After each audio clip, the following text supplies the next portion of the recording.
चलो आगे। अभी तक आए नहीं। गुड आफ्टरनून साहिल, गुड आफ्टरनून नितिन। अभी तक कोई मतलब एज यूजुअल हमारा वही रहेगा कि हम हमेशा 5 मिनट लेट आएंगे, कुछ भी हो जाए। क्यों, उस दिन का पेपर हार्ड था क्या? पेपर पेपर ज्यादा हार्ड था, इतने कम मार्क्स आए हुए हैं? इतने कम मार्क्स क्यों आए भाई? पेपर तो इतना भी ज्यादा हार्ड नहीं था। पढ़ाई नहीं की थी, अभी भी बोल रही हूँ, टाइम नहीं गया है। प्लीज सीरियस हो जाओ। उस दिन भी कहा था, प्लीज सीरियस हो जाओ अभी भी, क्योंकि इतने कम मार्क्स आए हैं। मैंने खुद देखा है, बहुत ही कम मार्क्स आए हुए हैं। इतने कम मार्क्स तो नहीं आने चाहिए, क्योंकि कुछ कुछ क्वेश्चन तो बहुत इजी थे, और उसमें से 5-6 क्वेश्चन तो लास्ट जो एग्जाम थे उसी में से थे। मतलब आप लोग जो एग्जाम होती है उसके बाद जो आपको पेपर मिलता है, जो जो गलत है उसको सॉल्व करने की कोशिश नहीं करते हो फिर आप। अगर ऐसा ही चलता रहा, क्योंकि उसमें से जो मैंने सॉलिड स्टेट के क्वेश्चन दिए थे, या जो मैंने सॉल्यूशन के चैप्टर के क्वेश्चन डाले थे, दो चार, शायद दो चार डाले थे, तो वो तो वही क्वेश्चन थे जो लास्ट एग्जाम में आए थे। मतलब जब भी आप पेपर सॉल्व करते हो उसके बाद जहां पे आपकी गलती हो रही थी वो आप नोट नहीं करते हो, गलती कहाँ पे कर रहे हो। इसीलिए वही वही गलती हमेशा करते रहते हो। अगर आपका पेपर सॉल्व हो जाता है तो पेपर सॉल्व होने के बाद आपको नोट करना है कि आप कहाँ पे गलती कर रहे हो। कितने लोग करते हैं? नहीं करते। किसी ने मुझे सॉल्यूशन नहीं मांगा है। अभी तक किसी ने बोला नहीं कि मैम इलेक्ट्रोकेमिस्ट्री का जो पेपर हुआ उसका सॉल्यूशन भेज दो। यस, आपके पास आंसर है, एबीसीडी जो भी आपके पास आंसर है उसका सॉल्यूशन भी तो चाहिए ना, कि जहां पे गलती हुई इसका सॉल्यूशन भेजो करके। ऐसा किसी ने नहीं बोला मुझे। तो ये ऐसा ही चलता रहा तो कब तक चलता रहेगा भाई? अभी हमारा 6 चैप्टर चल रहा है, इंपॉर्टेंट टॉपिक करने वाले हैं आज हम। इनऑर्गेनिक केमिस्ट्री का मोस्ट इंपॉर्टेंट चैप्टर है, और इसमें से क्वेश्चन तो आते ही रहते हैं। बहुत बड़ा चैप्टर है। आप लोगों ने ग्रुप 13 और 14 पढ़ा है, हम 15 से पढ़ने वाले हैं अभी। ठीक है, तो चलो मैं अभी आपको कोई प्रवचन नहीं दूंगी, बट प्लीज यार सीरियस हो जाओ। अभी भी बोल रही हूँ, सीरियस हो जाओ। अगर सही में इस बार मुझे जो एग्जाम है, प्लीज ट्राई करो कि सबको अच्छे मार्क्स मिले, सबको अच्छे मार्क्स मिले। कुछ ऐसे नहीं कि सबको, कोई किसी को 30 मिल रहा है, किसी को 25 मिल रहा है। आपको इस संडे टेस्ट है, आपकी सब्जेक्टिव पता है सबको, इलेक्ट्रोकेमिस्ट्री चैप्टर आएगा, तो प्लीज उसमें पेपर चेक करते हुए मुझे खुशी हुई कि चलो यार सबको अच्छे मार्क्स मिले। प्लीज अभी से, आज से ही पढ़ाई के लिए लग जाओ। ठीक है, तो चलो आज हमारा मोस्ट इंपॉर्टेंट चैप्टर हम स्टार्ट करते हैं। हाँ हाँ साहिल, अभी मैं बोलने के बाद तो तू बोलेगा, ठीक है। एक्चुअली क्या था, केमिकल काइनेटिक्स नहीं बोला था मैंने, कहा था मैंने केमिकल काइनेटिक्स बोला है।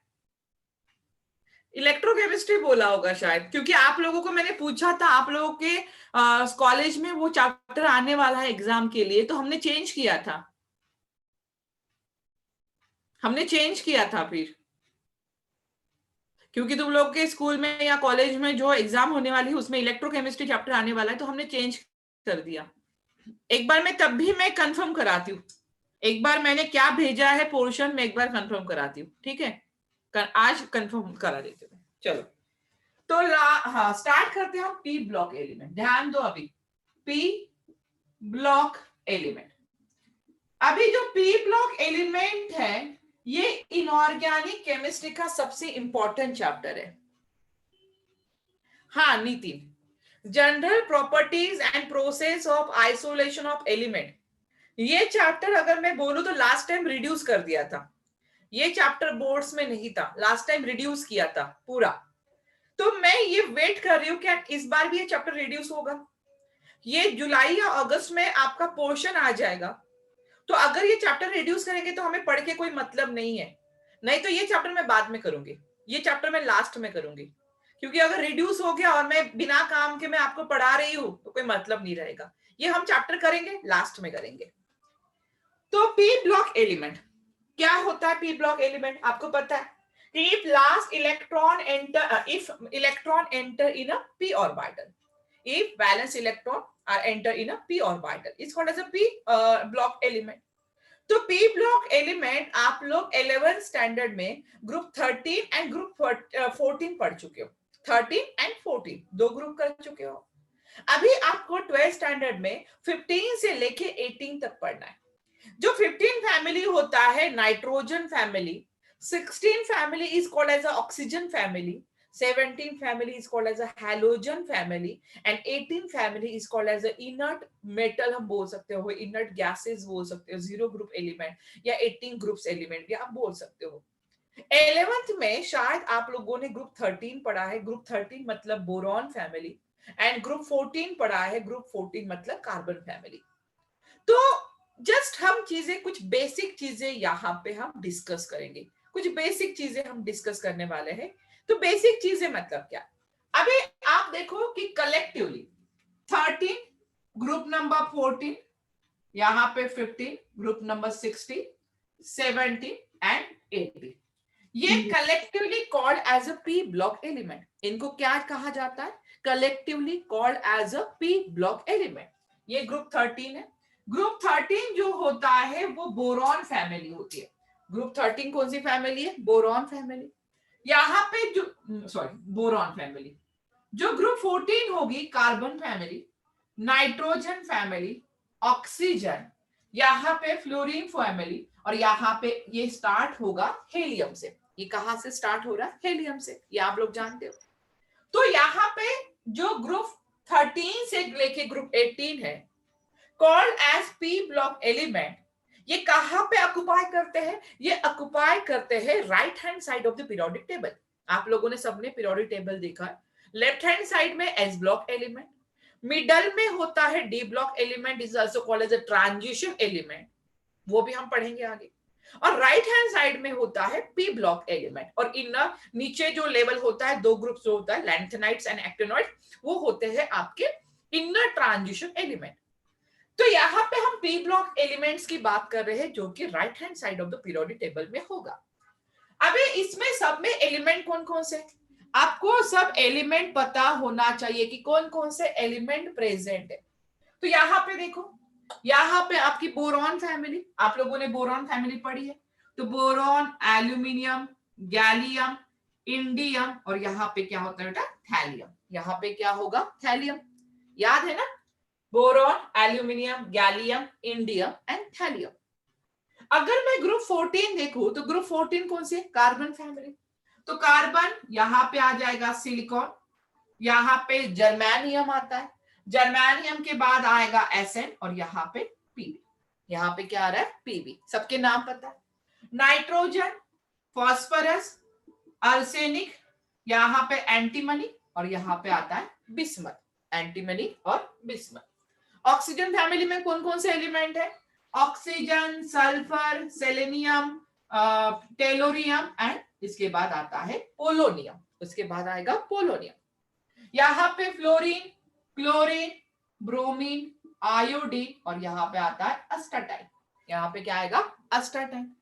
हेलियम, उसके बाद यहाँ पे आएगा नियॉन, आर्गॉन, क्रिप्टॉन, जेनॉन, और यहाँ पे क्या आया? रेडॉन। यहाँ पे क्या आ रहा है? रेडॉन। तो यहाँ पे these are the element and this element is called as a p block element। ये सब एलिमेंट आपको याद रखने होंगे, ये सब एलिमेंट आपको याद रखना है। इनको क्या कहेंगे? P block element. याद रखने की फ्रेजेस पता है सबको? कैसे याद रखना है? जैसे मैं यहाँ पे बोलती हूँ, ये पहला जो फ्रेज मैंने बनाया है, जो मैं याद रखती हूँ, बैगन, आलू, गाजर इन थैला। याद है सबको ये किस तरह से याद करना है? बैगन, आलू, गाजर इन थैला is nothing but boron, aluminium, gallium, indium and thallium. इसकी फ्रेज कैसे बनाई थी? कहे सीता जी सुन प्रभु। तो इस तरह से आप फ्रेजेस बनाओगे तो आपको इजीली याद हो जाएंगे, फिर ज्यादा करने की जरूरत नहीं है। कहे सीता जी सुन प्रभु लिख सकते हो यहाँ पे। तो इसकी भी फ्रेजेस बना लो। तो जितने भी है आप फ्रेजेस यहाँ पे बना सकते हो। तो यहाँ पे हमने तो देख लिया। अभी हमने देखना है यहाँ पे पीरियड। यहाँ पे ये जो होता है ये सेकेंड पीरियड होता है। जो ये पहला जो मैंने लिखा है सेकेंड पीरियड, यहाँ पे ये होगा आपका थर्ड पीरियड, ये फोर्थ पीरियड होता है, यहाँ पे फिफ्थ पीरियड है और यहाँ पे कौन सा पीरियड है, 6 पीरियड रहेगा। यहाँ पे कौन सा पीरियड है, 6 पीरियड। तो यहाँ पे आप देखो कि इसका जनरल इलेक्ट्रॉनिक कॉन्फ़िगरेशन आपको याद रखना है। क्या याद रखना है इसका, जनरल इलेक्ट्रॉनिक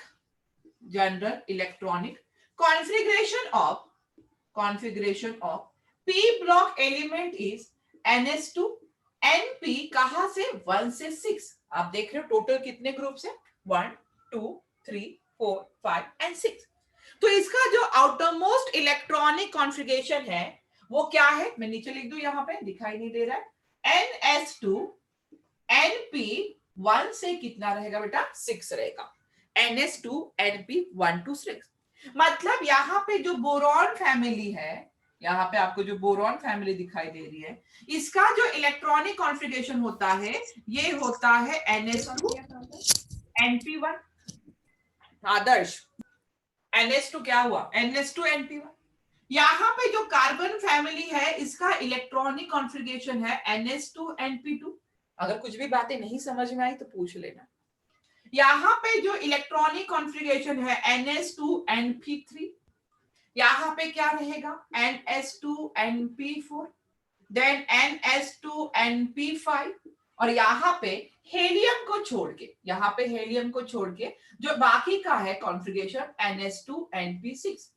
क्योंकि हेलियम क्या है, हेलियम का इलेक्ट्रॉनिक कॉन्फ़िगरेशन क्या होता है बेटा, 1s2 होता है। क्या होता है, 1s2। तो these are the general electronic configuration of all p block element। कौन कौन से, बोरॉन फैमिली से लेके 18 ग्रुप्स एलिमेंट या 0 ग्रुप बोल सकते हो, इनर्ट गैसेस बोल सकते हो। अभी आपको यहाँ पे एक और रूल याद रखना है। आप लोगों ने एक रूल याद रखा होगा 2, देखो यहाँ पे ये एक मैजिक नंबर भी आप इसको बोलते हो। यहाँ पे देखो, यहाँ पे 2 8 8 18 और यहाँ पे होता है 32। यहाँ पे कितना होगा, 32। कैसे याद रखोगे, मतलब आपको किसी भी एलिमेंट्स का एटॉमिक नंबर रट्टा मारने की जरूरत नहीं पड़ेगी। अगर आपको ये सीक्वेंस वाइज ग्रुप पता है तो आप इसका आराम से एटॉमिक नंबर पता कर सकते हो। अभी मुझे बताओ, हेलियम है, हेलियम का एटॉमिक नंबर कितना होता है बेटा, यहाँ पे 2 होगा। हेलियम का एटॉमिक नंबर कितना होता है, 2 होता है, ठीक है। यहाँ पे देखो 2 + 8, यहाँ पे ये देखो 2 + 8 कितना हो जाएगा इसका, 2 + 8 होता है 10। मतलब ये किसका हो गया, यहाँ पे नियॉन का हो गया। थोड़ा ऊपर लिख दूं, अगर कंफ्यूजन हो रहा होगा तो इसको रफ कर देती हूँ मैं, ये इलेक्ट्रॉनिक कॉन्फ़िगरेशन को रफ कर देती हूँ, ठीक है। तो यहाँ पे देखो ये 2 होगा, यहाँ पे होता है 8, देन अगेन 8, यहाँ पे 80 और ये 32। अब सही है, देखो 2 और 8 10 हो गया, समझ में आ रहा है। 10 + 8 कितना हो गया, 18 हो गया। 18 + 18 कितना आया, यहाँ पे 36 आ गया। 36 प्लस ये कितना आ जाएगा, 54 आ जाएगा, और यहाँ पे ये कितना हो जाएगा, 86 हो जाएगा। समझ में आ रहा है किस तरह से मैंने रूल लिखा, 2 8 8 18 18 32।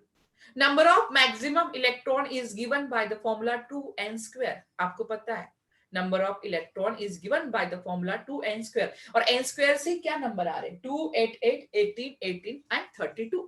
तो इस तरह से मैं किसी भी, यहाँ पे मैं किसी का भी क्या कर सकती हूँ, एटॉमिक नंबर।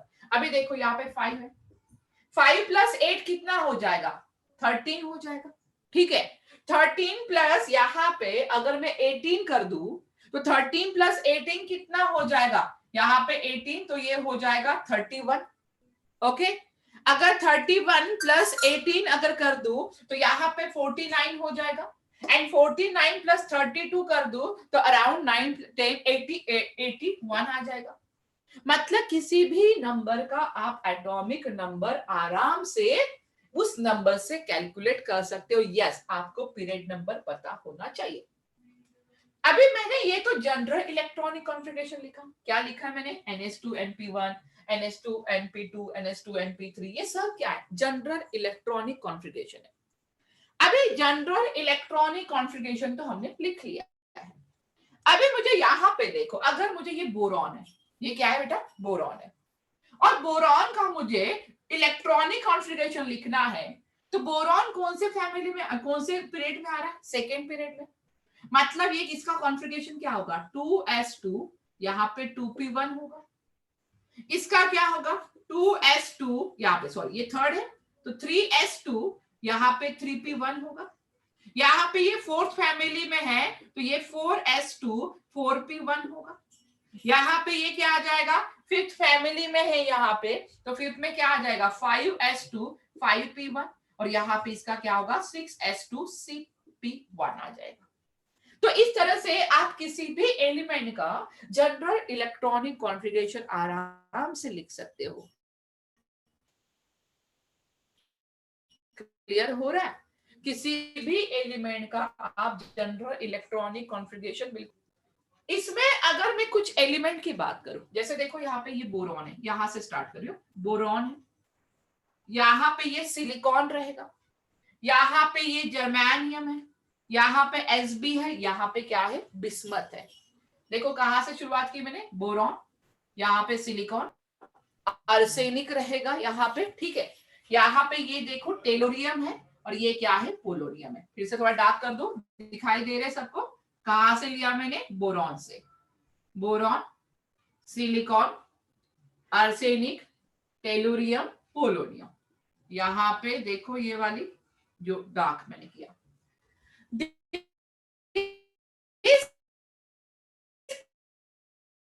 एलिमेंट यहाँ पे जो बीच में एज मेटालॉइड्स, इनको हम क्या कहते हैं? मेटालॉइड्स कहते हैं। समझ में आया मेटालॉइड्स कौन से? अभी इसको हम क्या कहेंगे? मेटालॉइड्स कहेंगे। अभी देखो मेटालॉइड्स के ये साइड जो है, ये वाला जो साइड है, वो सबके सब मेटल है। ये सबके सब कैसे है बेटा? मेटल है। देखो अगर मैं एस ब्लॉक लू, मतलब जो राइट लेफ्ट साइड लू या मिडल पार्ट लू, तो left side and middle part पूरा मेटल है, सॉरी पूरे के पूरे मेटल है।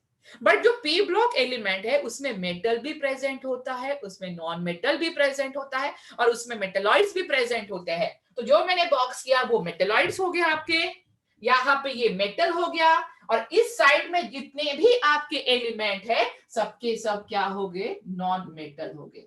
क्लियर हो रहा है? धीरे धीरे चीजें समझ में आ रही है सबको? ये सब के सब क्या हो गए? Non metal. क्लियर है? समझ में आया है? इलेक्ट्रॉनिक कॉन्फ़िगरेशन, एटॉमिक नंबर, ये मेटल, ये नॉन मेटल, और ये क्या प्रेजेंट है? यहाँ पे मेटलॉइड्स प्रेजेंट है। अभी देखो यहाँ पे इसकी वैलेंसी देखते हैं, इसकी वैलेंसी देखते हैं। यहाँ पे इसको देखो, ये 2 इलेक्ट्रॉन है, यहाँ पे 1 इलेक्ट्रॉन है, तो इसकी जो मोस्ट कॉमन वैलेंसी होती है ना, ये +3 होती है मोस्ट कॉमन। ये वेरिएबल वैलेंसी शो करता है, ऑक्सीडेशन स्टेट में हम आगे बताती हूँ मैं इसमें ये, लेकिन अभी क्या करेगा? +3 शो करेगा। यहाँ पे देखो S में 2 इलेक्ट्रॉन, P में 2 इलेक्ट्रॉन, तो ये क्या करेगा? +4 शो करेगा। ये क्या कर रहा है? +4 शो कर रहा है। यहाँ पे NH2 NP3, तो ये +5 शो करेगा। अभी +5 के साथ साथ ये -3 भी शो कर सकता है, बट मैं अभी एक ही बता रही, +5। यहाँ पे कितना शो कर रहा है? +6 शो करेगा। यहाँ पे +7 है, ठीक है, और यहाँ पे इसका तो 0 होगा। ये कौन सी वैलेंसी? ये तो 0 शो कर रहा है यहाँ पे। तो चलो पहले इतना नोट कर लो, क्योंकि बहुत सारा हो गया, मुझे फिर से डायग्राम ड्रॉ करनी पड़ेगी, बट ठीक है। चलो नोट कर लो बेटा, समझ के नोट करो। हाँ, एक एक चीज समझ के नोट करनी है, क्योंकि थोड़ा सा ज्यादा ही खिचड़ी पक रही है यहाँ पे, बट ठीक है, समझ के करो। नहीं समझ में कोई चीज अगर नहीं समझ में आई तो पूछ लेना यहाँ पे। क्लियर हुआ है? Metal, metalloids, good side. चलो बाकी लोगों को किसी को डाउट है?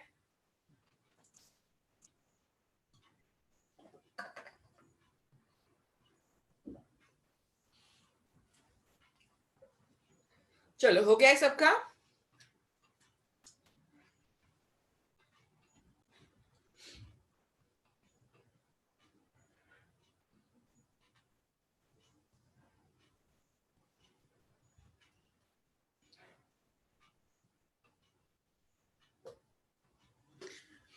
चलो रफ कर दो, लिख लिया है सबने? कोई चीज ऐसे समझ में नहीं है, ऐसा कुछ है?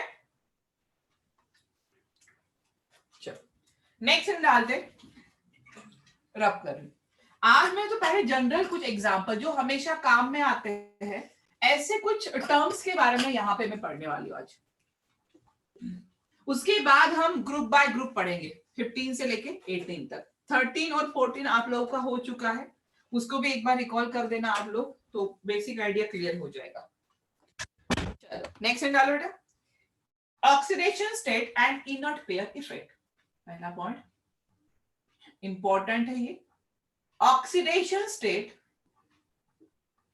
And inert pair effect and inert pair effect। अभी हमें जो पढ़ना है ऑक्सीडेशन स्टेट पढ़ना है और क्या पढ़ना है, इनर्ट पेयर इफेक्ट पढ़ना है। शायद आप लोगों को इनर्ट पेयर इफेक्ट अच्छे से पता होगा क्योंकि ये आप ग्रुप 13 में पढ़ चुके हो, तो ग्रुप 14 में भी पढ़ चुके हो, वहीं पे सबसे ज्यादा काम में आता था। But inert pair effect important रहेगा। अभी देखो यहाँ पे हम पहले देखते हैं ऑक्सीडेशन स्टेट। क्या क्या कौन कौन सी फैमिली लिखी थी मैंने, बोरॉन, कार्बन, कार्बन के बाद नाइट्रोजन, ठीक है, ऑक्सीजन, फ्लोरीन, और यहाँ पे क्या लिखा है मैंने, नियॉन लिखा, ठीक है। उसके ऊपर क्या प्रेजेंट होगा, हेलियम भी प्रेजेंट होगा, ठीक है।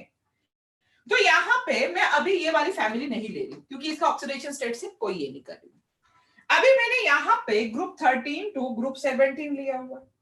कॉन्जुगेशन क्या है अभी मैंने बताया, NH2 NP1, बोलते जाओ, NH2 NP2, NH2 NP3, NH2 NP4, और यहाँ पे होगा NH2 NP5, ठीक है। मैंने नोबेल गैसेस को अभी नहीं कंसीडर किया। अभी यहाँ पे मैंने कहा कि इसकी जो कॉमन ऑक्सीडेशन स्टेट है, इसकी जो कॉमन ऑक्सीडेशन स्टेट है ये क्या थी, +3, 2 इलेक्ट्रॉन और 1 इलेक्ट्रॉन, 3 इलेक्ट्रॉन है वैलेंस शेल में, +3। यहाँ पे वैलेंस शेल में कितने इलेक्ट्रॉन है, 4 इलेक्ट्रॉन, तो कॉमन ऑक्सीडेशन स्टेट 4 हो। यहाँ पे कितना होगा, +5, यहाँ पे +6, यहाँ पे +7। तो ये तो उसके मोस्ट कॉमन ऑक्सीडेशन स्टेट मान के चल रहे, ये क्या मान के चल रहे, most common oxidation state. The maximum oxidation state, यहाँ पे मैं लिख सकती हूँ the maximum oxidation state, the maximum oxidation state, ये कौन सी ऑक्सीडेशन स्टेट है, ये मैक्सिमम वाली लिखिए, the maximum oxidation state shown by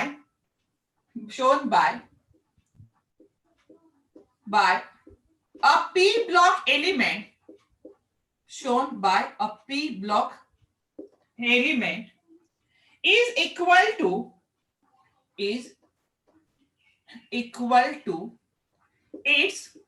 valence electron, is equal to its valence electron। देखो मैंने क्या लिखा हुआ है, the maximum oxidation state shown by p block element, यहाँ पे जो नंबर ऑफ वैलेंस इलेक्ट्रॉन है उसी की वो मैक्सिमम ऑक्सीडेशन स्टेट होगी। यहाँ पे वैलेंस इलेक्ट्रॉन कितने हैं, 3 है, तो मैक्सिमम, मैंने कहा मैक्सिमम, देखो ऑक्सीडेशन स्टेट जो पी ब्लॉक एलिमेंट है वो वेरिएबल ऑक्सीडेशन स्टेट शो करते हैं, बट मैं यहाँ पे जो ऑक्सीडेशन स्टेट की बात कर रही हूँ वो मैक्सिमम ऑक्सीडेशन स्टेट की बात कर रही हूँ। तो maximum oxidation state shown by the P block element is equal to its valence electron, जितने वैलेंस इलेक्ट्रॉन होंगे वही उसकी मैक्सिमम ऑक्सीडेशन स्टेट होगी। और जो मैंने इलेक्ट्रॉनिक कॉन्फ़िगरेशन लिखा वो कौन सा इलेक्ट्रॉनिक कॉन्फ़िगरेशन है, वैलेंस इलेक्ट्रॉनिक कॉन्फ़िगरेशन है या आउटरमोस्ट इलेक्ट्रॉनिक कॉन्फ़िगरेशन है, उसी को हम वैलेंस बोलते हैं। तो जितनी वैलेंसी है उसने ही उसमें मैक्सिमम नंबर ऑफ इलेक्ट्रॉन है, उसी में क्या है, मैक्सिमम नंबर ऑफ इलेक्ट्रॉन है। अभी हमें पढ़ना है इनर्ट पेयर इफेक्ट। हमें क्या पढ़ना है यहाँ पे, इनर्ट पेयर इफेक्ट। शायद आप लोगों को नाम याद होगा, इनर्ट पेयर इफेक्ट। तो इनर्ट पेयर इफेक्ट होता क्या है, देखो यहाँ पे इनर्ट पेयर इफेक्ट क्या होगा। अभी इनर्ट पेयर इफेक्ट अगर हमें पढ़ना है तो मैं यहाँ पे ले लूं boron family, boron, aluminium, gallium, indium, thallium. क्या लिखा मैंने, बैगन, आलू, गाजर इन थैला, boron, aluminium, gallium, indium and thallium. अभी आप यहाँ पे देख रहे हो कि यहाँ पे ये कितना होता है, 5 है, यहाँ पे ये 13 है, गैलियम कितना होता है 31, 31 में 18 डाल दो 49, 49 में 32 डालोगे तो कितना हो जाएगा 81 हो जाएगा। ठीक है, एटॉमिक नंबर लिख लिया। अभी यहां पे एल्यूमिनियम से जब मैं गैलियम पे जा रही, एल्यूमिनियम से जब मैं यहां पे गैलियम पे जा रही हूं, तो यहां पे कुछ डी ब्लॉक एलिमेंट आ रहे, यहां पे कुछ क्या आ रहे, डी ब्लॉक एलिमेंट आ रहे। देखो डी ब्लॉक एलिमेंट कहां से, स्कैंडियम से लेके जिंक तक। स्कैंडियम कितना होता है 21, जिंक कितना होता है 30। क्या ये बात समझ में आई है? जब मैं एल्यूमिनियम से गैलियम की तरफ जा रही हूं तो एल्यूमिनियम और गैलियम के बीच में टोटल 21 से 30 जो है स्कैंडियम से जिंक मतलब डी ब्लॉक एलिमेंट आ रहे हैं।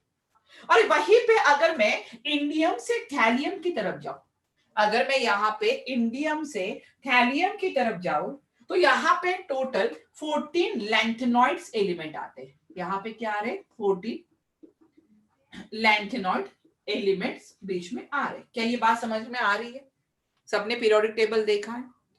एल्यूमिनियम से गैलियम जाओगे तो डी ब्लॉक एलिमेंट है, इंडियम से थैलियम जाओगे तो 14 लैंथेनॉइड्स एलिमेंट यहाँ पे आ रहे। अभी आप जानते हो कि जो लैंथेनॉइड्स एलिमेंट है ये कौन से एलिमेंट है, this is F block element. ये कौन से एलिमेंट है, एफ ब्लॉक एलिमेंट। कौन से एलिमेंट रहेंगे, एफ ब्लॉक एलिमेंट। अभी आपको शील्डिंग इफेक्ट या स्क्रीनिंग इफेक्ट पता है, देखो ये रफ कर रही हूं मैं, आपको शील्डिंग इफेक्ट या स्क्रीनिंग इफेक्ट के बारे में आइडिया है, मुझे पता है। तो मुझे बता यहां पे अगर मैं यहां पे देखूं शील्डिंग, यहां पे देखो ये पहला न्यूक्लियस है, यहां पे मैंने अगर बोरॉन ले लिया तो ये 2s होगा और यहां पे क्या होगा 2p होगा। तो यहां पे जो 2s एंड 2p है इनकी जो शील्डिंग है ये स्ट्रॉन्ग शील्डिंग है। इनकी शील्डिंग कैसी है बेटा, स्ट्रॉन्ग शील्डिंग है।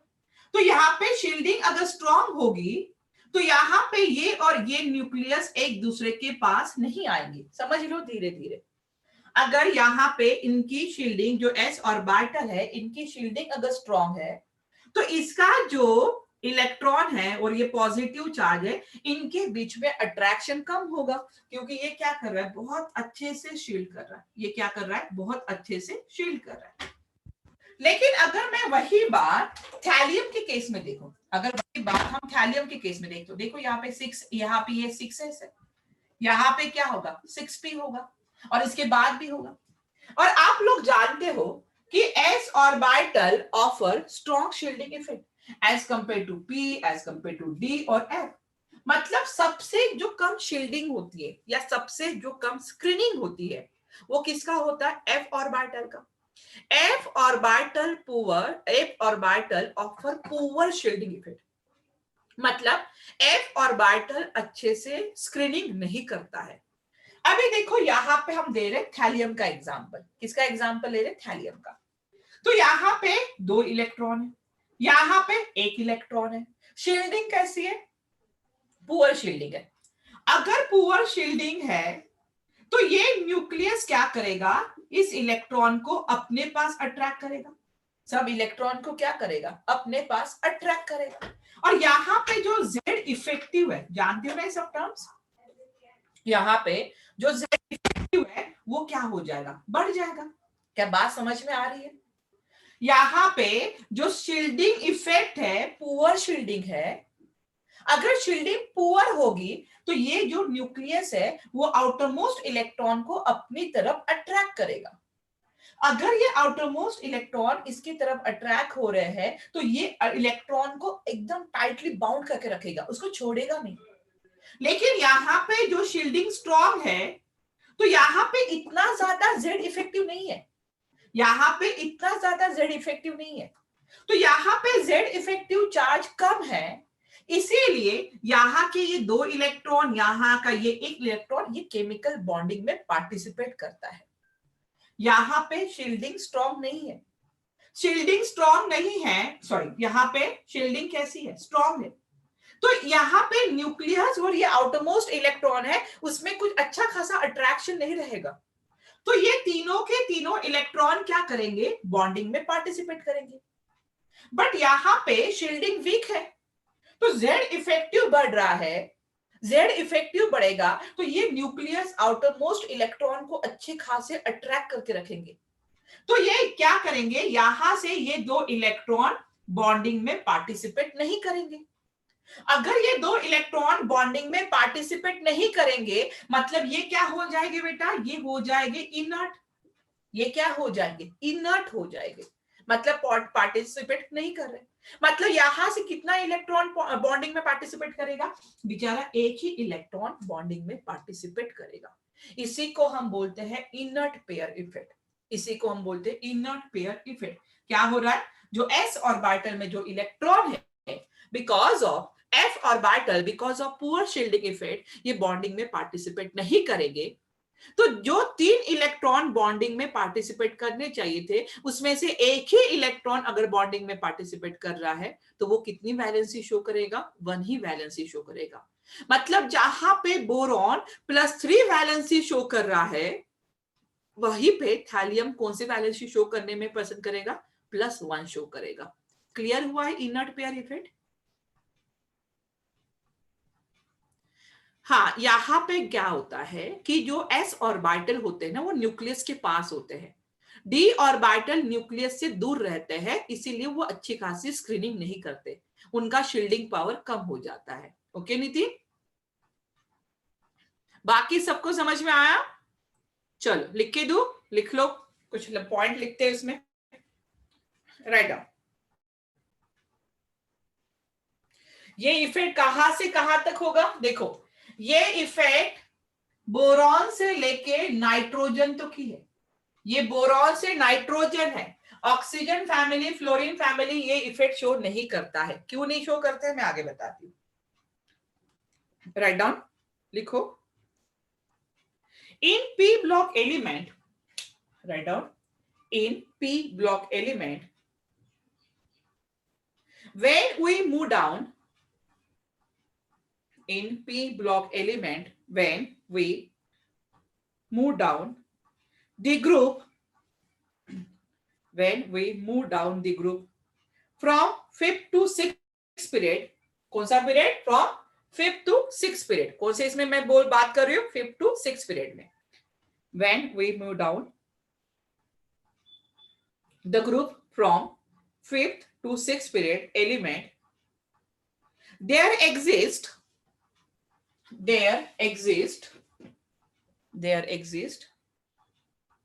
14 lanthanoids element. There exist 14 lanthanoid elements in which the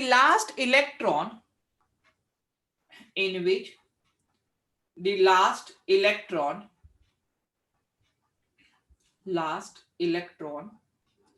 enter in F subshell. Last electron enter in F subshell. Due to poor shielding,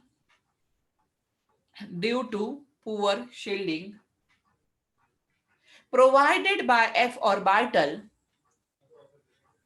due to poor shielding provided by F orbital, the increases Z effective,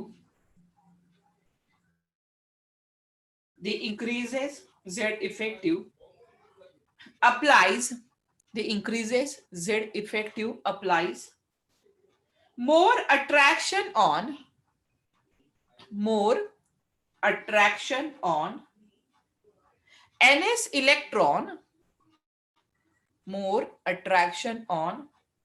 NS electron,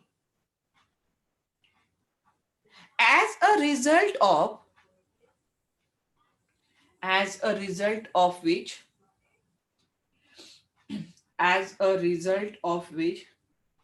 the tendency of NS electrons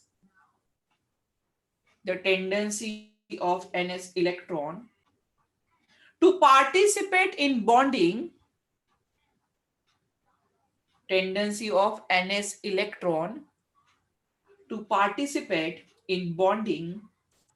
decreases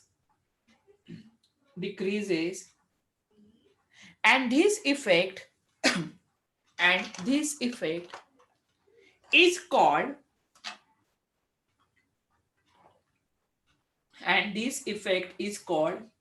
inert pair effect. And this effect is called inert pair effect. समझ में आया? एक बार पढ़ लो अच्छे से क्या क्या लिखा है. इसी इफेक्ट को क्या कहते हैं? Inert pair effect.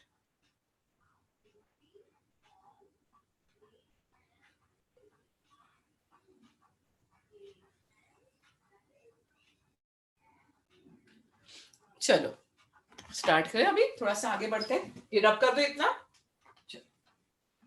अभी जो इनर्ट पेयर इफेक्ट है, हमें तो इनर्ट पेयर इफेक्ट समझ में आ गया. Because of F orbital offer poor shielding effect, तो वहां पे जो एनएस इलेक्ट्रॉन है, मतलब जो न्यूक्लियस है उस पे चार्ज बढ़ेगा, और जो एनएस इलेक्ट्रॉन है वो केमिकल रिएक्शन में पार्टिसिपेट नहीं करेंगे. ठीक है. अभी देखो यहाँ पे कि जो मैंने लिखा है बोरॉन, एल्यूमिनियम, गैलियम, इंडियम और यहाँ पे थैलियम लिखा हुआ है. ठीक है. यहाँ पे कहे जर्मेनियम, एसएन और यहाँ पे पीबी है. नेपाल, पाकिस्तान, ऑस्ट्रेलिया सब भिखारी, ऐसा भी मैं बोल सकती हूँ. ठीक है. मुझे ऐसे याद आते हैं. तो यहाँ पे देखो, अभी यहाँ पे मैंने बोरॉन +3 कहा. आपको पता है एल्यूमिनियम भी किस स्टेट में होता है? +3 स्टेट में होता है. गैलियम किस स्टेट में? +3 में. इंडियम +3. बट यहाँ पे जो थैलियम है ना वो +1 शो करता है. यहाँ पे जो थैलियम है वो मोस्ट कॉमनली कौन सी स्टेट शो करेगा? +1 शो करेगा. यहाँ पे देखो मोस्ट कॉमन +4 है. यहाँ पे भी +4, यहाँ पे +4, लेकिन ये शो करता है +2. कितना शो कर रहा है? +2. नाइट्रोजन देखो ये +5 यहाँ पे भी कितना है? आर्सेनिक यहाँ पे भी +5 शो करेगा. ठीक है. यहाँ पे भी +5 शो करता है. बट यहाँ पे जो बिस्मथ है ना ये +3 स्टेट शो करता है. समझ में आ रहा है? मतलब यहाँ पे ड्यू टू, यहाँ पे लिख दो due to inert pair effect. किसकी वजह से? Due to inert pair effect. Oxidation state of OS, oxidation state of element, OS मतलब oxidation state of element decreases by 2 unit. कितने से डिक्रीज हुआ बेटा? 2 यूनिट से डिक्रीज हुआ. तो due to inert pair effect oxidation state of element decreases by 2 unit. मतलब दिखानी चाहिए थी +3, +1 दिखा रहा है. दिखाना चाहिए था +4, +2 दिखा रहा है. इसमें क्या होगा? देखो ये वाला, यहाँ पे 2 इलेक्ट्रॉन, यहाँ पे 2 इलेक्ट्रॉन. ये बात तो इसमें सही से चल रही थी, सिलिकॉन में, कार्बन में. बट पीबी में क्या होगा? ये 2 इलेक्ट्रॉन केमिकल बॉन्डिंग में पार्टिसिपेट नहीं करेंगे. तो ये 2 ही तो पार्टिसिपेट कर रहे हैं. अगर 2 ही पार्टिसिपेट कर रहे हैं तो पीबी की कौन सी ऑक्सीडेशन स्टेट होगी? Pb2+. और यहाँ पे बिस्मथ में भी देखो, यहाँ पे 3 इलेक्ट्रॉन है. तो ये तीनों की तीनों इलेक्ट्रॉन बॉन्डिंग में पार्टिसिपेट कर रहे हैं. ये 2 इलेक्ट्रॉन नहीं कर रहा है. तो बिस्मथ कितनी शो करेगा? +3 शो करेगा. कितनी शो कर रहा है यहाँ पे? +3. चलो इसमें लिखो, नेक्स्ट लिखो, राइट डाउन. नेक्स्ट पॉइंट लिखो इसमें.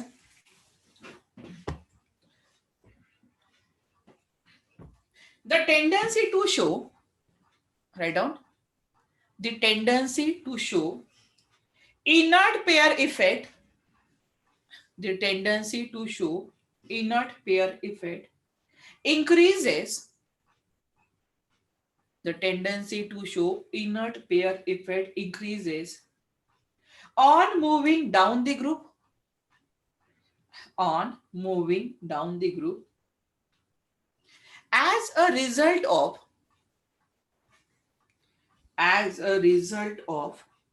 which the oxidation state of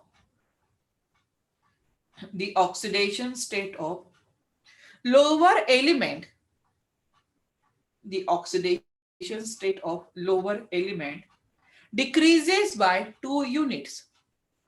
decreases by, कितने से डिक्रीज हो रहा है? Bye 2 units.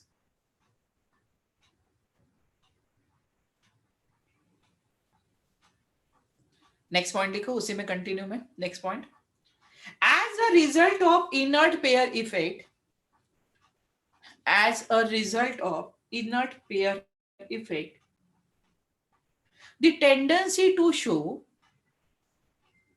as a result of inert pair effect, the tendency to show, the tendency to show lower oxidation state, the tendency to show lower oxidation state increases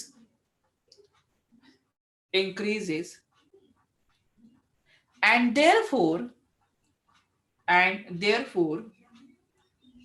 on moving down the group, and therefore on moving down the group, the stability of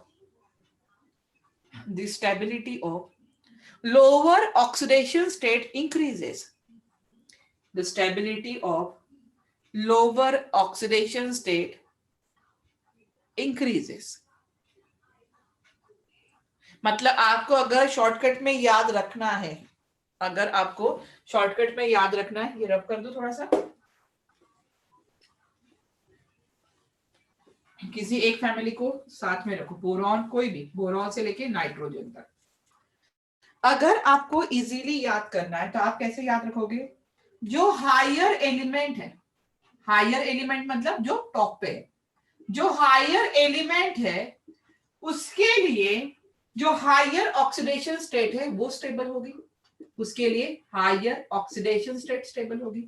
और यहाँ पे जो lower element है, यहाँ पे क्या है? Lower element है, उसके लिए लोअर ऑक्सीडेशन स्टेट, उसके लिए लोअर ऑक्सीडेशन स्टेट रहेगी, उसके लिए लोअर ऑक्सीडेशन स्टेट। समझ में आ रहा है? देखो बोरॉन से लेके यहाँ पे boron, aluminium, gallium, indium and thallium. Boron higher element, higher मतलब ऊपर है, इसके लिए कौन सी स्टेट है? +3 स्टेबल है। और यहाँ पे लोअर में कौन सा है? थैलियम, उसके लिए कौन सी है? लोअर ऑक्सीडेशन स्टेट है। तो इस तरह से आप याद कर सकते हो, इस तरह से आप याद कर सकते हो। क्लियर हुआ है? समझ में आया? स्टेबिलिटी समझ में आई? हायर एलिमेंट के लिए हायर ऑक्सीडेशन स्टेट स्टेबल होती है, लोअर एलिमेंट के लिए लोअर ऑक्सीडेशन स्टेट स्टेबल होती है। आई होप कि आपको इनर्ट पेयर इफेक्ट अच्छे से समझ में आया होगा। क्लियर है?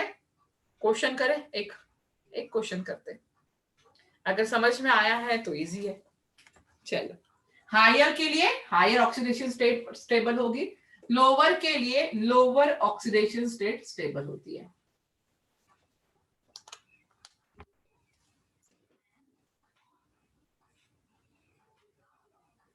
अगर Tl1 ऑक्सीडेशन स्टेट हो करेगा तो फ्लोरीन से रिएक्ट, हाँ कर सकता है, कर सकता है, ठीक है। अभी देखो यहाँ पे क्वेश्चन लिखो, arrange the following in stability orange, arrange the following in stability order, in stability order। First indium 3+, कौन कौन से एलिमेंट कौन कौन से ग्रुप में है देख लो, गैलियम +3, Al3+, स्टेबिलिटी के ऑर्डर के हिसाब से अरेंज करना है, okay. Second indium +1, gallium +1, aluminium +1। Third is Pb2+, gallium +2, Sn+2।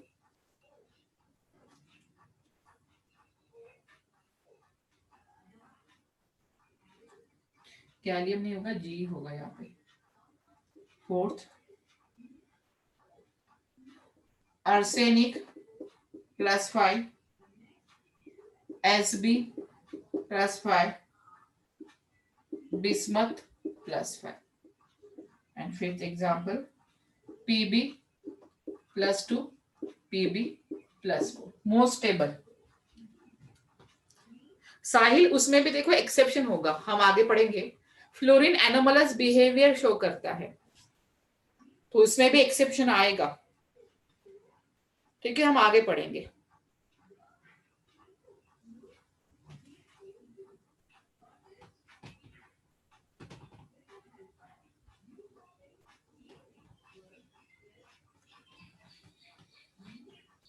Arrange the following in stability order.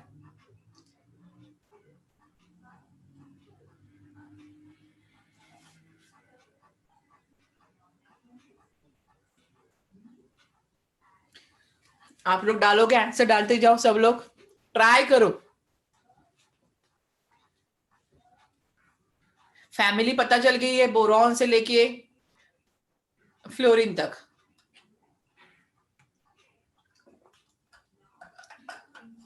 वैसे तो मैंने कहा ये इफेक्ट किसके लिए है, boron family, carbon family and nitrogen family. Oxygen family and halogen family के लिए इफेक्ट अप्लीकेबल नहीं है, क्योंकि वहां पे रेडियो एक्टिव एलिमेंट आ जाते हैं, और रेडियो एक्टिव एलिमेंट के लिए हम बात नहीं करते हैं।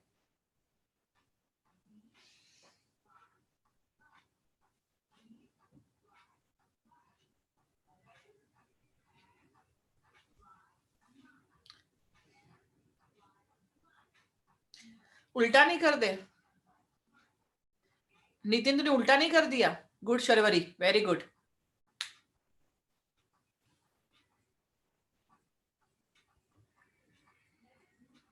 गुड आलोक, वेरी गुड बेटा। नितिन सीधा कर। Good Sahil, very good.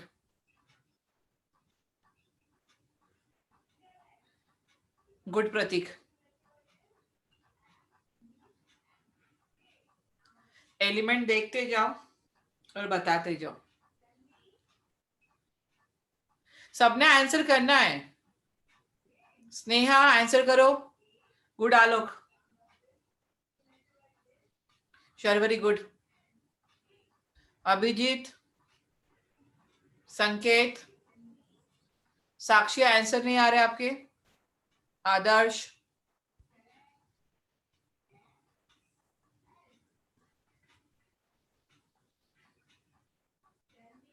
चलो जल्दी जल्दी फास्ट।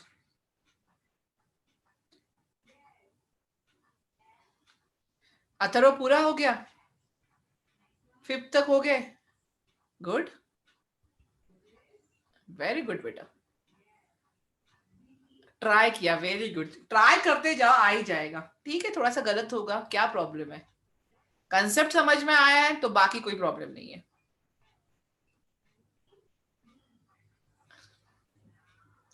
गुड आलोक। वो जर्मेनियम होगा आलोक, गैलियम कहाँ पे आएगा वहां पे, उस फैमिली में गैलियम नहीं आएगा।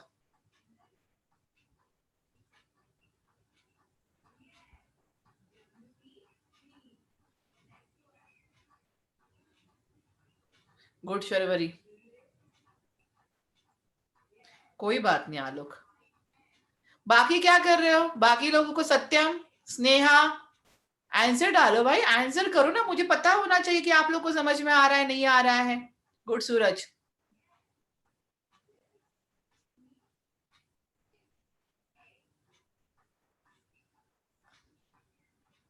चलो आंसर करें।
चलो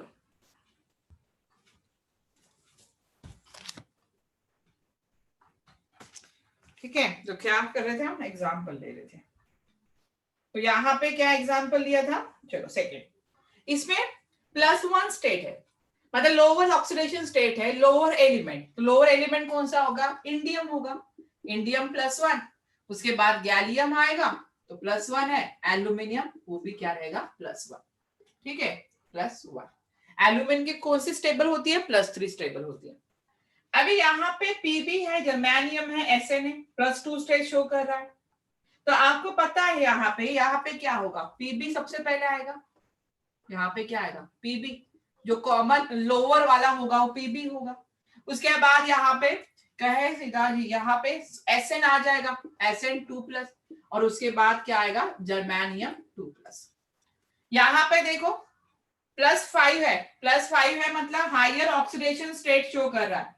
तो अगर हायर ऑक्सीडेशन स्टेट है तो हायर ऑक्सीडेशन स्टेट किसकी रहेगी, यहाँ पे पहले आएगा आर्सेनिक, उसके बाद एसबी, और उसके बाद बिस्मथ। तो आर्सेनिक +5, यहाँ पे एसबी +5, और बिस्मथ जो होता है +3 में सबसे ज्यादा स्टेबल।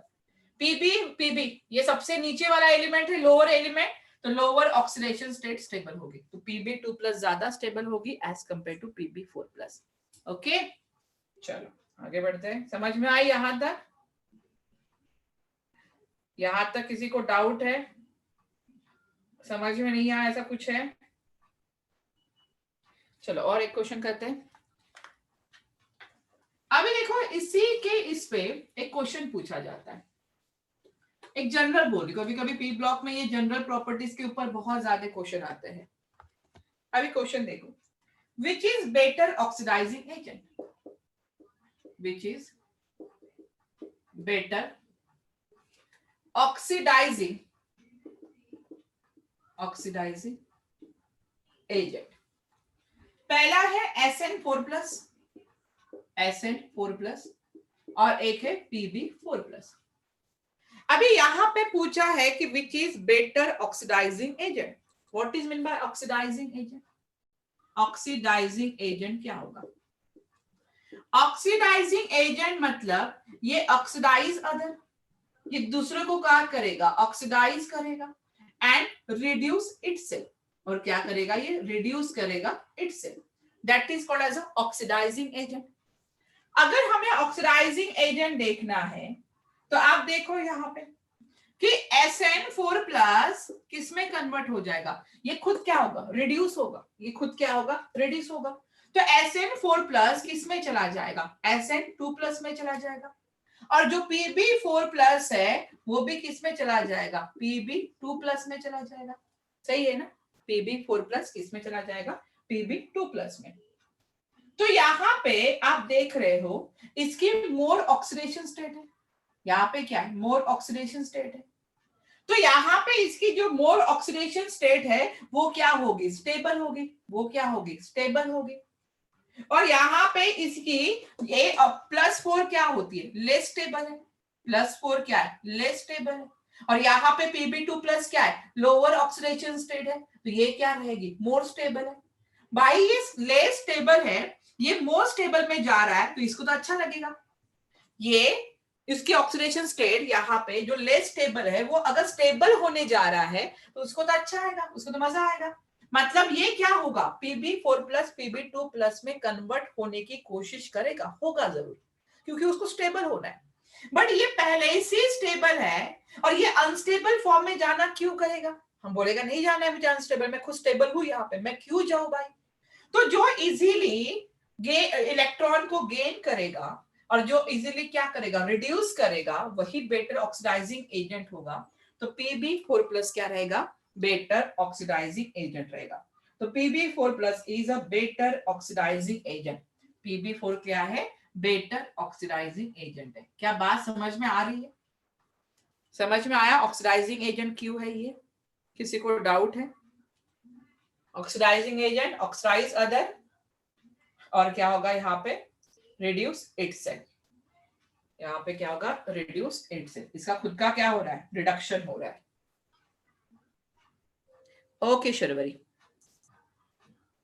नितिन अभी तो बताया मैंने, पीबी कहाँ पे होता है? पीबी सबसे लोअर एलिमेंट है। अगर वो लोअर एलिमेंट है तो उसकी स्टेबल ऑक्सीडेशन स्टेट क्या रहेगी? लो वाली रहेगी। पीबी दो स्टेट शो कर रहा है, एक Pb2+ और Pb4+। तो पीबी किस इसमें स्टेबल है? Pb2+ की इसमें स्टेबल है। फिर से बताती हूँ, नहीं समझ में आया? चलो ये देखो, ये समझ में आया ऑक्सीडाइजिंग एजेंट क्या होता है? कि जो दूसरे को ऑक्सीडाइज करेगा खुद क्या होगा? रिड्यूस होगा। ये बात समझ में आई? अभी ये खुद रिड्यूस हो रहा है तो SN4+ किस में कन्वर्ट हो जाएगा? SN2+ में कन्वर्ट होगा। ये बात जानते हो। Pb4+ किस में कन्वर्ट होगा? Pb2+ में।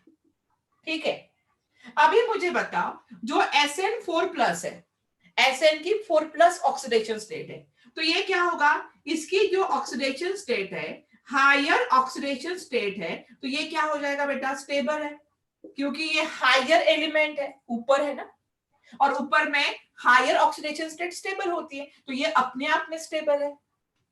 अभी यहां पे SN2+ क्या हो जाएगा? ये तो अनस्टेबल होगा, ये तो अनस्टेबल होगा। क्या ये स्टेबल से अनस्टेबल फॉर्म में जाना पसंद करेगा? नहीं, ये बिल्कुल नहीं करेगा। ये बोलेगा मैं स्टेबल हूं, मुझे स्टेबल ही रहने दो। लेकिन Pb4+ देखो, अभी Pb4+ सबसे नीचे Pb लोअर एलिमेंट है और उसकी लोअर ऑक्सीडेशन स्टेट स्टेबल होती है, उसकी लोअर ऑक्सीडेशन स्टेट स्टेबल होती है। तो Pb की ये जो 4+ वाली स्टेट है वो लेस स्टेबल होगी, कम होगी स्टेबल यहाँ पे। और Pb2 क्या होगा? मोर स्टेबल होगा। तो कोई भी इंसान जो अनस्टेबल है, अगर वो स्टेबल बनना चाहे, क्या बुराई है? वो तो बनना चाहेगा। तो ये क्या करेगा? हमेशा Pb4+ से कहा जाना पसंद करेगा? Pb2+ में जाना पसंद करेगा।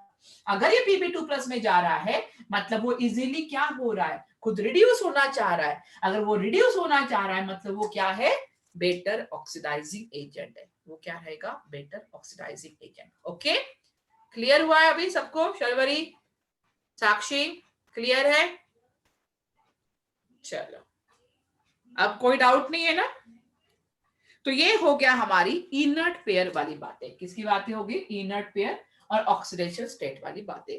तो ये हमारा बेसिक था। ये अभी तक मैंने पी ब्लॉक का ग्रुप 15 स्टार्ट नहीं किया, ये बेसिक था। इनर्ट पेयर इफेक्ट इंपॉर्टेंट था, इसीलिए उसमें क्वेश्चन पूछे जाते हैं। और जो बेसिक ऑक्सीडेशन स्टेट है, वैलेंसी है, इलेक्ट्रॉनिक कॉन्फ़िगरेशन कैसे लिखना है, मेटल कौन से, मेटलॉइड्स कौन से है, नॉन मेटल कौन से, ये। तो चलो आज हम पहली फैमिली स्टार्ट करते हैं, नाइट्रोजन फैमिली। हेडिंग डालो, nitrogen family. First, group 15 element. Heading क्या डालोगे? एक तो ग्रुप 15 एलिमेंट डालो या नाइट्रोजन फैमिली डालो। और इंपॉर्टेंट फैमिली है।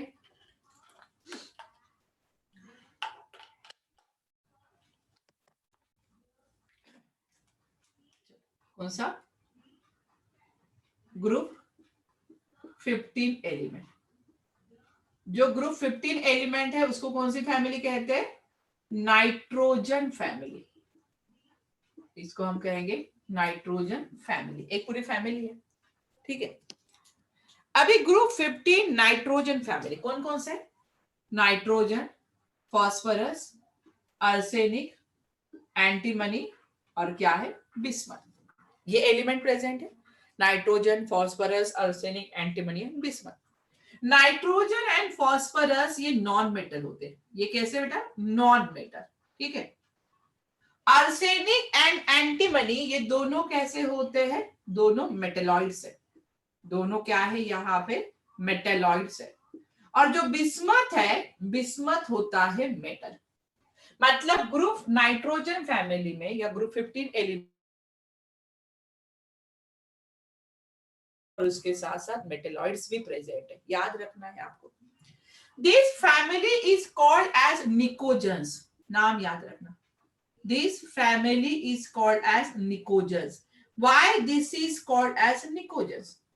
निकोजेंस का ग्रीक वर्ड होता है, जो ग्रीक मीनिंग होता है वो होता है सफोकेटिंग। निकोजेंस मतलब होता है सफोकेटिंग।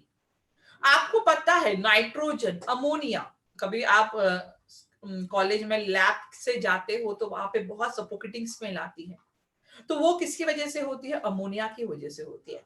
तो जो नाइट्रोजन है, अमोनिया है, निकोजेंस का मतलब होता है सफोकेटिंग, जो सल्फर है या आर्सेनिक है, फास्फोरस है, सफोकेटिंग स्मेल होता है। तो उनको पूरे फैमिली को एक नाम दिया गया है pnicogens, because of suffocating smell, because of suffocating smell. अभी इसका अगर मैं अकरेंस देखूं, इसका हम अकरेंस देखें कि ये कैसे मिलते हैं।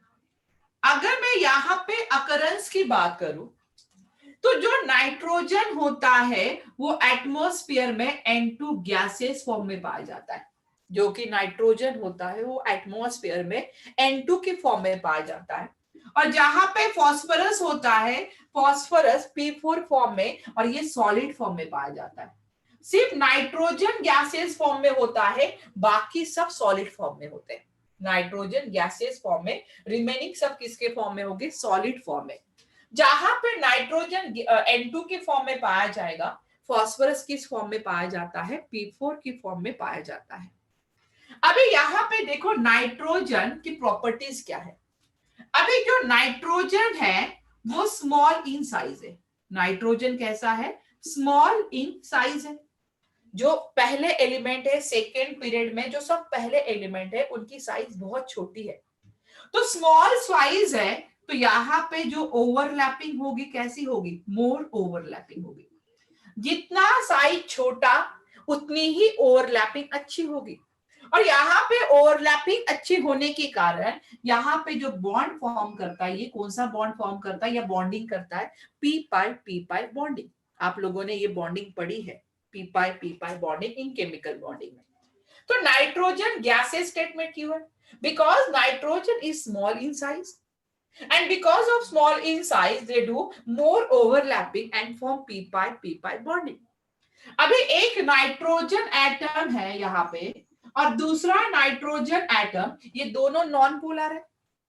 और जहां पे non polar atom attract to each other because of van der Waals force of attraction, मतलब इनके बीच में कौन सा फोर्स है? इनके बीच में होता है वंडरवॉल फोर्स ऑफ अट्रैक्शन। कौन सा अट्रैक्शन होगा? Van der Waals force of attraction. And van der Waals force of attraction में भी एक स्पेशल काइंड का फोर्स होता है, that is called as London dispersion force. आप लोगों ने नाम सुना होगा। कौन सा फोर्स है? लंडन डिस्पर्शन फोर्स होता है। तो यहाँ पे एक नाइट्रोजन दूसरा नाइट्रोजन दोनों नॉन पोलर है, और जब भी नॉन पोलर के बीच में बॉन्डिंग होती है कौन सा फोर्स होता है? वंडरवॉल फोर्स ऑफ अट्रैक्शन होता है। और van der Waals force of attraction is nothing but London force, एक स्पेशल काइंड का फोर्स होता है लंडन फोर्स। अभी मैं नाइट्रोजन की बात करूं, अगर हम नाइट्रोजन की बात करें, तो नाइट्रोजन जो कि गैसियस फॉर्म में होता है, नाइट्रोजन जो कि गैसियस फॉर्म में होता है, इन एयर में ये कितना होता है? 78%। किसमें? इन एटमॉस्फेयर में 8%।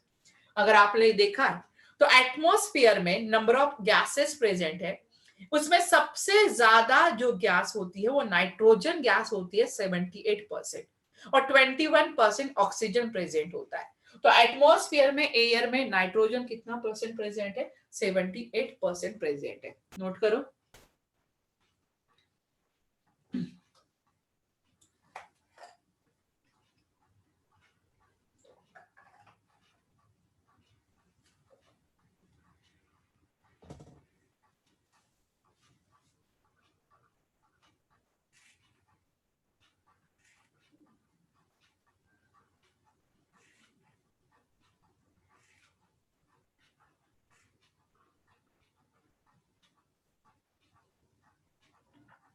चलो हो गया,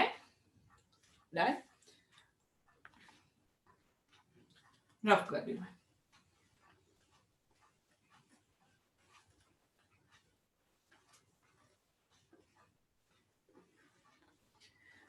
अभी हम बात करें नाइट्रोजन की, तो जो नाइट्रोजन होता है मतलब N2, नाइट्रोजन किस फॉर्म में पाया जाता है? N2 की फॉर्म में पाया जाएगा, और गैसियस होता है। अभी जो N2 होता है ऑलमोस्ट इनर्ट होता है, मैंने ऑलमोस्ट कहा है। कैसा होता है? Almost inert. तो ये इनर्ट क्यों होता है? मतलब इसकी reactivity is very less. Inert क्यों होगा? बिकॉज रिएक्टिविटी इज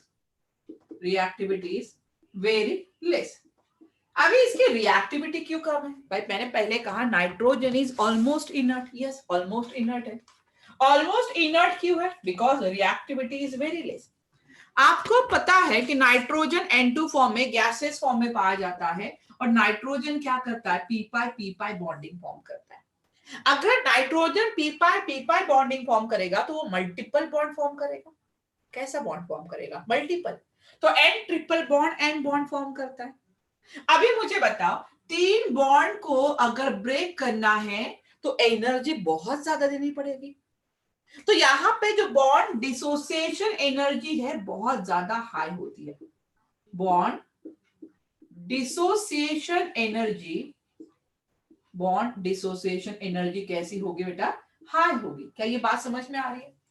अगर मुझे नाइट्रोजन को रिएक्टिव बनाना है, अगर मुझे नाइट्रोजन को रिएक्टिव बनाना है, तो नाइट्रोजन में जो बॉन्ड है उसको मुझे ब्रेक करना पड़ेगा.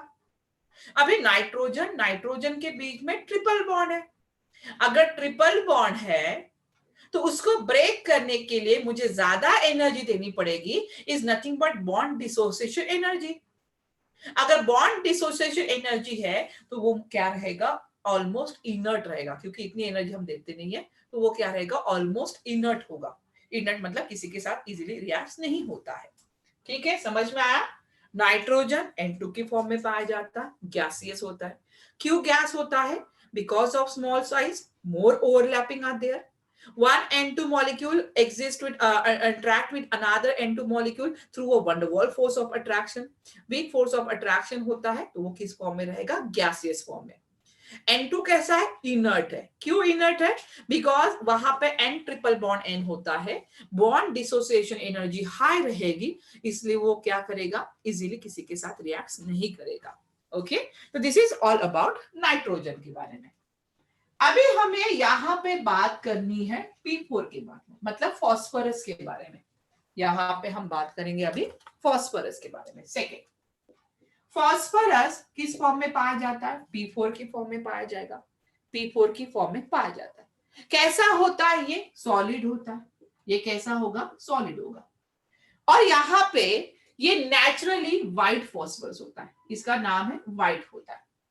अभी जो फॉस्फोरस है उसके एलोट्रॉप होते हैं. शायद आपको एलोट्रॉप पता है कि जो नेचर में है उसमें एटलीस्ट सेम एलिमेंट होना चाहिए, एलोट्रॉप. तो जो फॉस्फोरस है, फॉस्फोरस के 3 एलोट्रॉप्स होते हैं. एक होता है व्हाइट, एक होगा व्हाइट, उसके बाद होता है एक रेड, और दूसरा एक तीसरा होता है ब्लैक फॉस्फोरस. जो फॉस्फोरस है उसके 3 एलोट्रॉप्स होते हैं, व्हाइट, रेड एंड ब्लैक. जो व्हाइट होता है ये नेचर में पाया जाता है. जो व्हाइट होगा वो नेचुरली होता है, नेचर में पाया जाता है. रेड एंड ब्लैक ये आर्टिफिशियली मेड. ये कैसे होते हैं? Artificially made. और ये आर्टिफिशियली मेड होते हैं लेकिन बनाए जाते हैं व्हाइट से. किससे बनाए जाएंगे? व्हाइट से ही बनाए जाते हैं. अगर मुझे फॉस्फोरस का स्ट्रक्चर देखना है, किसका स्ट्रक्चर देखना है? फॉस्फोरस का. तो ये स्ट्रक्चर देखो इस तरह से होता है. ये स्ट्रक्चर इस तरह से होता है फॉस्फोरस का. यहाँ पे फॉस्फोरस, फॉस्फोरस, यहाँ पे फॉस्फोरस, यहाँ पे containing lone pair of electron. आपको पता है फॉस्फोरस पे एक लोन पेयर ऑफ इलेक्ट्रॉन होती है. अभी यहाँ पे जो एंगल होता है ये 60 डिग्री का होता है. यहाँ पे जो एंगल होता है वो 60 डिग्री का होता है. और यहाँ पे आप देख रहे हो जो फॉस्फोरस है इसका हाइब्रिडाइजेशन क्या होता है? sp3 होता है. इसका हाइब्रिडाइजेशन क्या होगा? sp3. तो यहाँ पे जो मैं एंगल स्ट्रेन की बात करूं, अभी बॉन्ड एंगल इतना कम है, यहाँ पे बॉन्ड एंगल कितना है? 60 है. तो एंगल जो स्ट्रेन रहेगा is very high. Angle strain is very high, बहुत ज्यादा होता है, बिकॉज बॉन्ड एंगल बहुत कम है. तो एंगल स्ट्रेन ज्यादा है मतलब क्या रहेगा? Very much reactive. ये कैसा होता है? वेरी मच रिएक्टिव, बहुत ही ज्यादा रिएक्टिव होता है.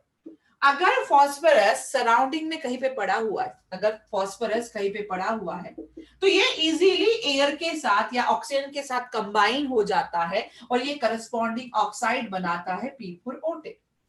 फॉस्फोरस इतना ज्यादा रिएक्टिव होता है कि वो एटमॉस्फेयर में अगर ऐसा पड़ा हुआ है तो इजीली ऑक्सीजन के साथ कंबाइन होगा और कंबाइन होके P4O10 बनाएगा और ये क्या करता है, ग्लो करता है। उसी को हम बोलते हैं फॉस्फोरस। आप लोगों ने एक फिनोमिना पढ़ा होगा phosphorus. What is mean bye phosphorus? कि फॉस्फोरस की रिएक्टिविटी इतनी ज्यादा होती है कि वो एयर के साथ, ऑक्सीजन के साथ इजीली कंबाइन हो जाता है और क्या बनाता है, ऑक्साइड बनाता है। और ये ऑक्साइड क्या करता है, ग्लो करता है। अगर ऑक्साइड ग्लो करेगा तो उस फिनोमिना को हम बोलते हैं फॉस्फोरेंस। उस फिनोमिना को हम क्या कहेंगे, फॉस्फोरेंस कहेंगे। ओके, चलो नोट करो। अभी यहां पे अगर मैं स्टेबिलिटी का ऑर्डर बताऊं, अगर हम यहाँ पे स्टेबिलिटी का ऑर्डर अगर हम बोले, तो यहाँ पे सबसे ज्यादा स्टेबिलिटी होती है ब्लैक की और सबसे कम होती है व्हाइट। व्हाइट, रेड और ब्लैक। बट थर्मोडायनामिक्स में ये वाला फॉर्म लिया जाता है, नेचुरली वाला फॉर्म। ठीक है, ये अलग बात है थर्मोडायनामिक्स वाली।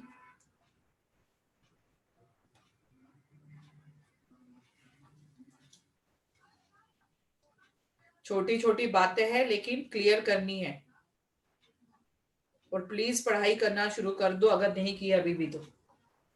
बहुत कम मार्क्स आ रहे हैं, अभी भी बता रही हूं मैं। चलो डन, क्लियर है? The next heading physical properties. क्या क्या पढ़ना है हमें पी ब्लॉक में? Physical properties, chemical properties, uses, ये सब बातें हमें पढ़नी है।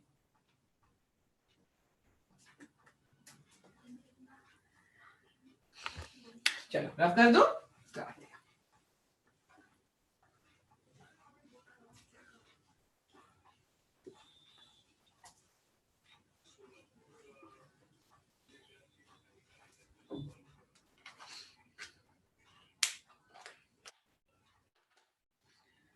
Next is physical properties of nitrogen family.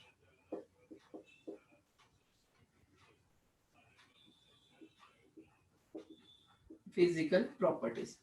First physical property is electronic configuration. Electronic configuration. अभी यहां पे जो नाइट्रोजन फैमिली है, अच्छा ऊपर का नहीं दिख रहा है, ओके ठीक है, अब ठीक है। अच्छा व्हाट अबाउट, देखो जो सबसे ज्यादा जिनका अबंडेंट होता है, मतलब नाइट्रोजन है, फास्फोरस है, जो एटमॉस्फेयर में सबसे ज्यादा पाए जाते हैं ना, उसी के बारे में हम पढ़ते हैं। तो हर इसमें हम दो दो एलिमेंट्स के बारे में ज्यादा पढ़ेंगे। नाइट्रोजन के बारे में, फास्फोरस के बारे में, ऑक्सीजन के बारे में, सल्फर के बारे में। बाकी जिनका अबंडेंस कम होता है उसके बारे में हम ज्यादा डिटेल में स्टडी नहीं करते हैं, ठीक है। बट याद रखो मेटेलॉइड से नॉन मेटेलॉइड से इतनी तो बात याद रखनी पड़ेगी। अभी इलेक्ट्रॉनिक कॉन्फ़िगरेशन, यहां पे देखो इसका क्या होगा, general electronic configuration is NH2 and P3। ये बताने की जरूरत नहीं, NH2 and P3, ठीक है। Second is oxidation state. Second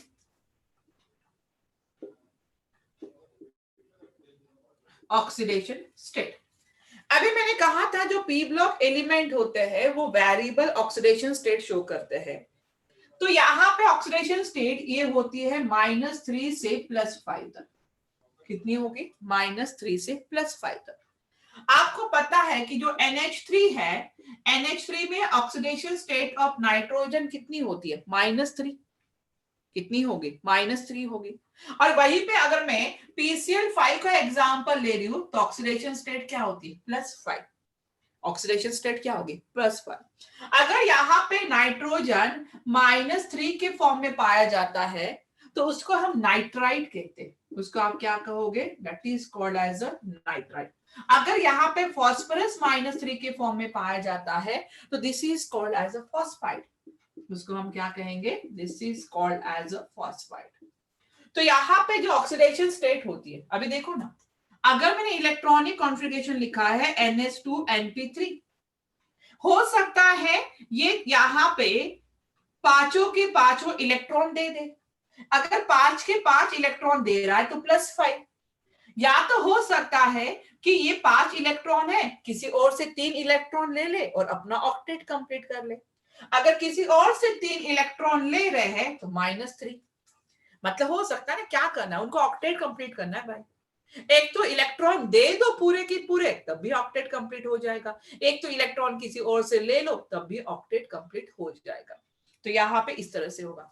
अभी देखो नाइट्रोजन के बहुत सारे एग्जाम्पल है कि जिसमें नाइट्रोजन -3 से लेके +5 तक एग्जिस्ट करता है, जो आप ऑक्सीडेशन स्टेट दिखे होंगे आप लोगों ने। अभी यहाँ पे क्वेश्चन आता है कि PCl5, यहाँ पे मैं क्वेश्चन लिख रही हूँ कि PCl5 is found, PCl5 is found, but NCl5 is not formed, but NCl5 is not formed। यहाँ पे क्या बताया मैंने कि जो PCl5 है वो फॉर्म होता है, बट NCl5 नॉट फॉर्म। अभी क्यों भाई, ऐसा क्या है, रीजन है यहाँ पे, पहले इतना लिख लो, उसके बाद मैं रीजन बता दूं। Write down.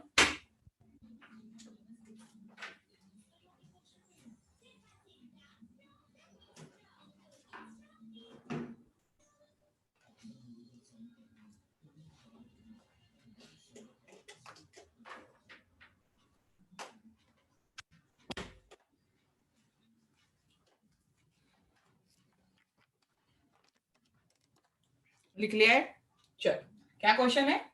NCl5 is found but PCl5 is found but NCl5 is not found। अभी देखो नाइट्रोजन नंबर क्या है 7, इलेक्ट्रॉनिक फॉस्फाइड P3- को फॉस्फाइड कहते हैं, ठीक है।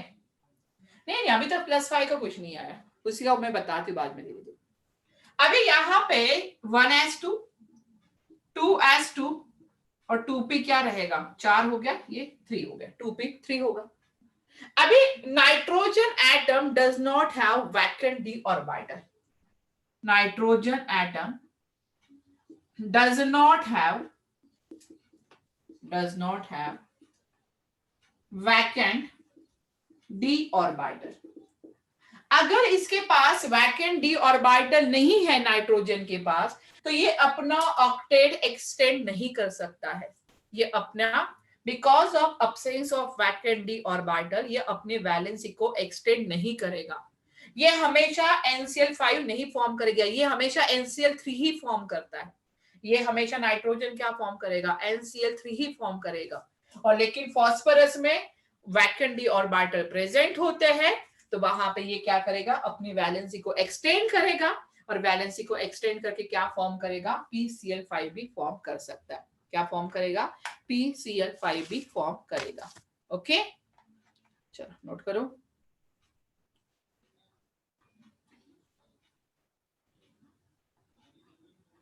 चलो एक और क्वेश्चन बताती हूँ मैं इसमें।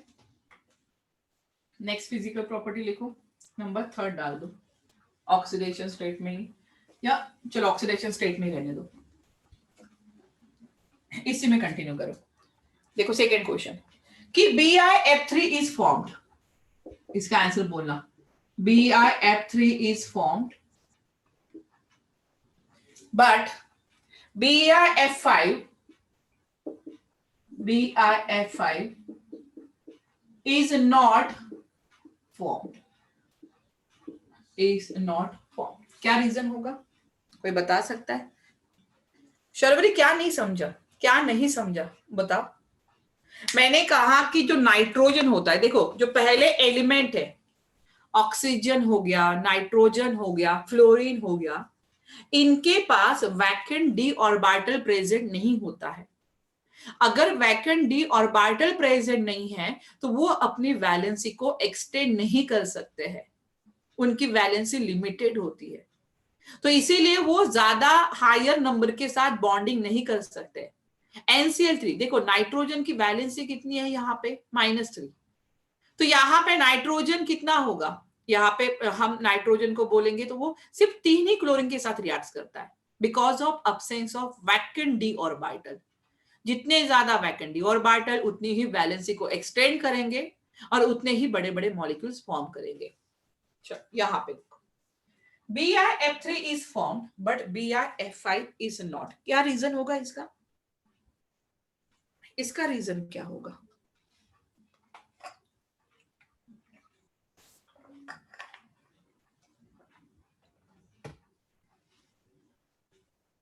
बोलो जल्दी, अभी तो पढ़ा है हमने पूरा डिटेल में। भाई nitrogen, phosphorus, stable oxidation state नहीं होता, एंटीमनी एंड बिस्मथ। ठीक है, यहाँ पे मैंने क्या कहा था कि स्टेबिलिटी ऑफ +5 स्टेट क्या होगी, decreases. Stability of +5 state decreases, decrease होगी। And while stability of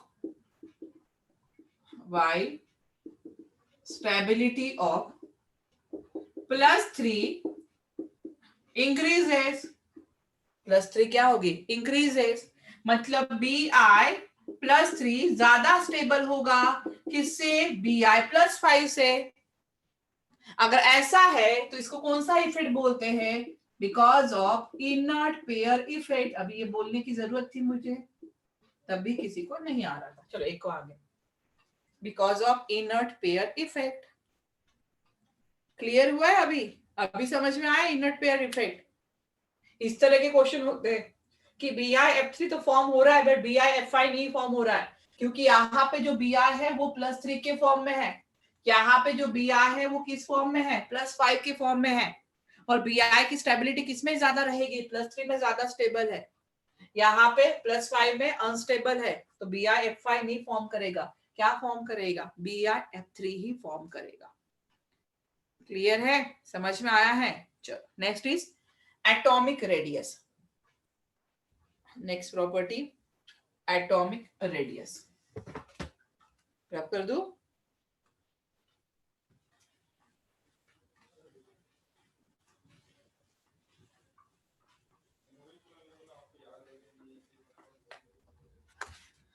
third property is atomic radius. Atomic radius, अभी यहाँ पे नाइट्रोजन से हम बिस्मथ की तरफ जा रहे हैं, नाइट्रोजन से बिस्मथ की तरफ जा रहे हैं। अगर नाइट्रोजन के बिस्मथ की तरफ जा रहे हैं तो नंबर ऑफ शेल क्या हो रहे हैं बेटा, इंक्रीज हो रहे। अगर नंबर ऑफ शेल इंक्रीज हो गए तो एटॉमिक रेडियस भी क्या होगी, इंक्रीज होगी। इसमें ज्यादा कुछ बताने की बात है, number of shell increases, atomic radius is also increases. Fourth, ionisation enthalpy, इसकी बात कर रहे हैं आयोनाइजेशन एंथैल्पी की। तो ionisation enthalpy inversely proportional to the atomic radius, inversely proportional to the atomic radius. जितना ज्यादा रेडियस बढ़ेगा नंबर ऑफ आउटरमोस्ट इलेक्ट्रॉन उतने ही दूर जाएंगे, और लूजली बाउंड इलेक्ट्रॉन को बाहर निकालने के लिए एनर्जी कम देनी पड़ेगी। तो यस, एटॉमिक रेडियस क्या होगी, अगर मैं नाइट्रोजन से बिस्मथ की तरफ जा रही हूं यहाँ पे, तो रेडियस अगर बढ़ेगी तो आयोनाइजेशन एंथैल्पी क्या होगी, कम होगी, आयोनाइजेशन एंथैल्पी कम होगी। ठीक है, उसके बाद फिफ्थ पॉइंट इलेक्ट्रोनिगेटिविटी। सब टर्म्स आप लोग जानते हो, ionisation enthalpy, electronegativity. Again electronegativity inversely proportional to the atomic radius.